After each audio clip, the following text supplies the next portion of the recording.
Before we begin, hit that subscribe button, tap the like and turn on notifications so you never miss another story that digs a little deeper than it should. Because trust me, this one still keeps me awake at night that I wasn't supposed to be there. Not in that apartment. Not on that couch. Not in that chapter of my life. But life, in all its messy unpredictability, has this strange, almost cruel talent for pulling you into the very places you swore you'd never return to.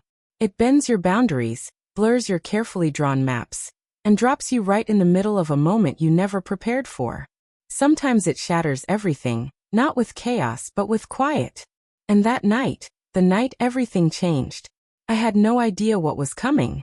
For a long time, I thought I knew exactly where my life was heading. I thought I had built something stable, something safe, something that felt like forever. I believed in that kind of love. The gentle, predictable kind that grows roots and stays. But sometimes love doesn't leave after an argument. Sometimes it doesn't end with tears or shouting or slammed doors. Sometimes it ends in silence. A silence so deep it echoes inside you long after the person who created it is gone. And mine came on an ordinary Tuesday. No warning. No softness. No closure. Just a note. A pathetic, scribbled note taped to the fridge. The same fridge where we used to stick photos from weekend trips and silly grocery lists we never followed. A half-hearted apology scrawled in uneven handwriting I had memorized after 5 years. 5 years. 5 whole years together.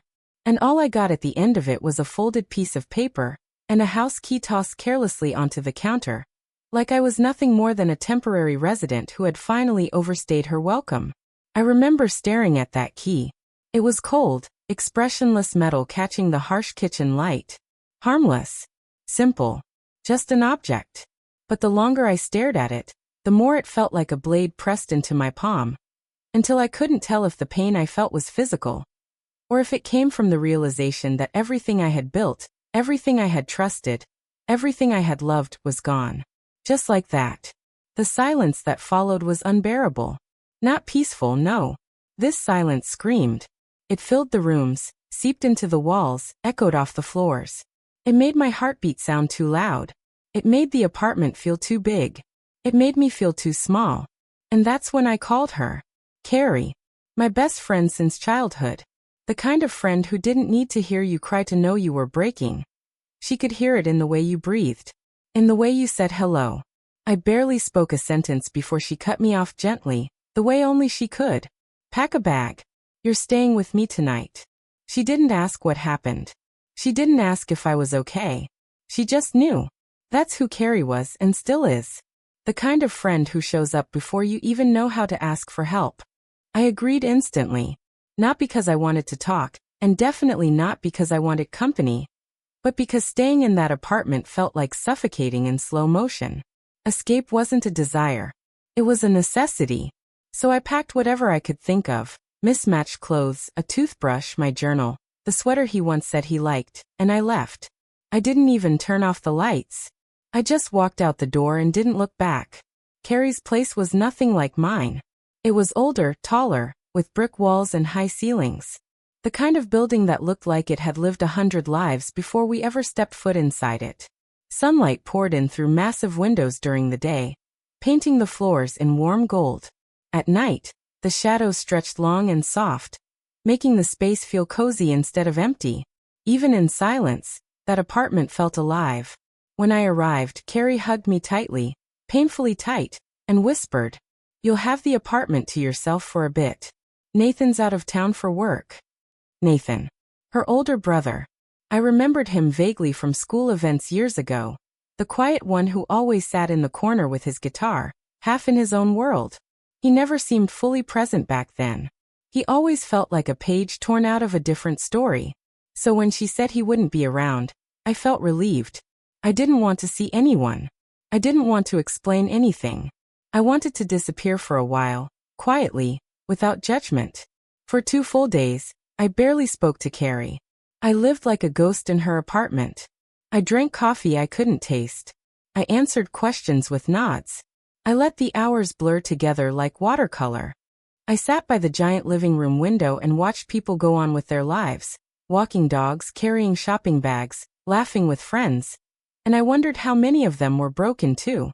How many were carrying around silent grief? How many were pretending? Then on the third evening, everything changed. The front door opened. Softly. Unexpectedly. I froze. Footsteps crossed the hallway, slow, steady, unhurried. And then he appeared. Nathan. But not the Nathan I remembered. The boy I barely noticed in school was gone. He had become a man, one who carried silence differently. It wasn't emptiness anymore. It was depth, gravity, stillness. His hair was messy, that effortless kind of messy that somehow looked intentional. He wore a simple gray t-shirt and dark joggers. And he moved with this calm, quiet confidence that filled the room without trying. When our eyes met, he gave me the smallest nod. Polite, reserved, but warm. A reminder that I wasn't invisible, even if I felt like I was. Hey, he said simply. His voice was low, gentle, almost soothing. Imanaja suft, au quarto. And that was it. The first conversation we had exchanged in years. 2 syllables floating clumsily between us. The days that followed were strange. Quiet, but not uncomfortable.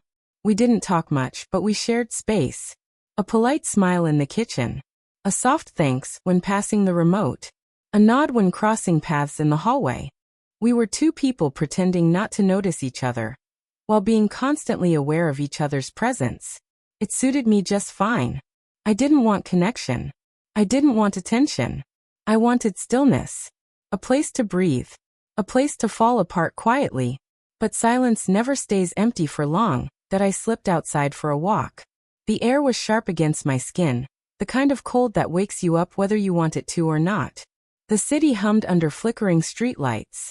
Leaves skittered across the pavement in little spirals, carried by a breeze that whispered secrets only lonely people can hear. By the time I returned, the apartment smelled faintly of rosemary and red wine. Nathan was there, reclined on the couch, one ankle resting on his knee, a half-open bottle breathing quietly on the coffee table. The TV glowed softly against the brick wall. A romantic comedy was playing. Notting Hill. I blinked, half surprised, half amused. You like this movie? I asked, teasing lightly as I set my keys down. Nathan looked up. The corner of his mouth tugged into a subtle grin. Only when I'm depressed, he replied. It caught me off guard. And I laughed. Really laughed. For the first time in weeks. 2 glasses were already poured. He didn't invite me to join him. But he didn't have to. I sat on the other side of the couch. Not close, not distant. Somewhere in the middle. A safe space. The movie filled the silence between us.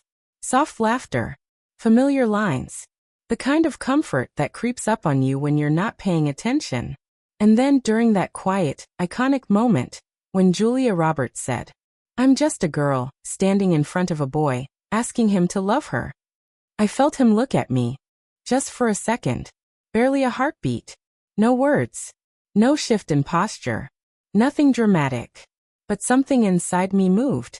And that moment became the beginning. The quiet beginning of something I didn't yet understand. The apartment settled into a rhythm that felt almost sacred. Morning sunlight bathed the kitchen.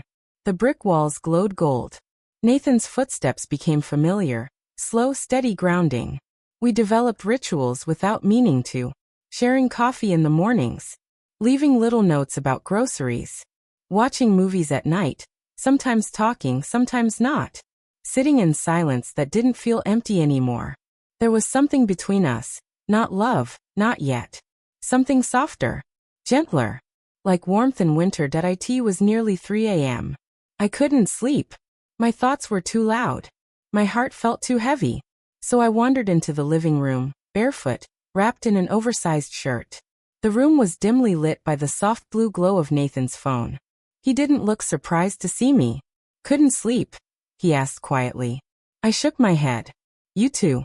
He set his phone aside and patted the couch, a silent invitation. I hesitated. Then, Iset. We didn't speak at first. The silence felt weighty, but not in a painful way. It felt like the kind of silence that waits with you instead of suffocating you. The city murmured through the window. Distant cars, someone's laughter echoing from the street below, the hum of the refrigerator, all blending together into a peaceful white noise. Then Nathan asked, "Do you miss him?" The question hit harder than expected. I stared at my hands, tracing invisible patterns on the fabric of my shirt. "I don't know," I whispered. "Sometimes. I wonder if I ever really had him." Nathan turned toward me, his expression unreadable, his eyes steady. "Maybe," he said softly. "It's a good thing he's gone." There was no pity in his voice. No judgment. Just truth. Painful, raw truth. I looked at him. Really looked at him, searching for something, anything. A sign of pity. A sign of misunderstanding. Something to push me back into my familiar shell. But he wasn't offering pity.